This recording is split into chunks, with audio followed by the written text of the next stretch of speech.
Hello, Kim. This is Kevin Agee responding to your post on the ethic of justice.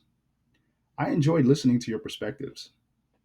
I initially thought Mrs. Anderson's comments about the boy's sneakers was unintentional, but after watching our group videos and further reflecting on the case, I'm led to think she intentionally made the comments out of frustration and anger because Hakeem and Kevin disobeyed her.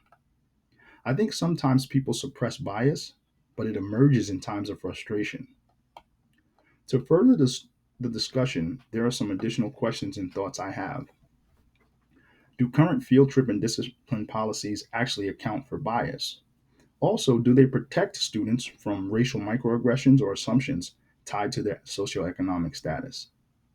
If not, these policies themselves may be a part of the injustice.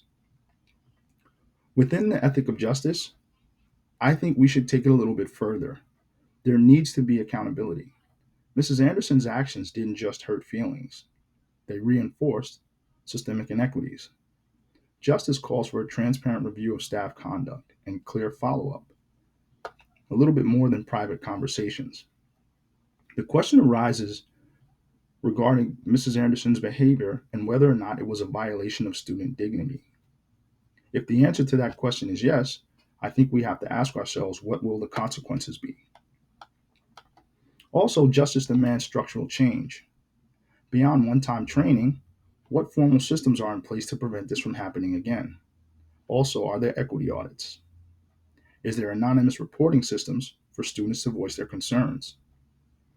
And also, does the school have an oversight committee to determine how trips are planned and who they serve? In considering the ethic of justice, I think whether Hakeem and Kevin were treated fairly is the starting point for the issues. Steps must also be taken to transform the system so actions like Mrs. Anderson's don't continue. To wrap up, I think this case shows that justice means more than just saying sorry. It means making real changes. Mrs. Anderson's comments, whether made out of frustration or not, showed bias and hurt students.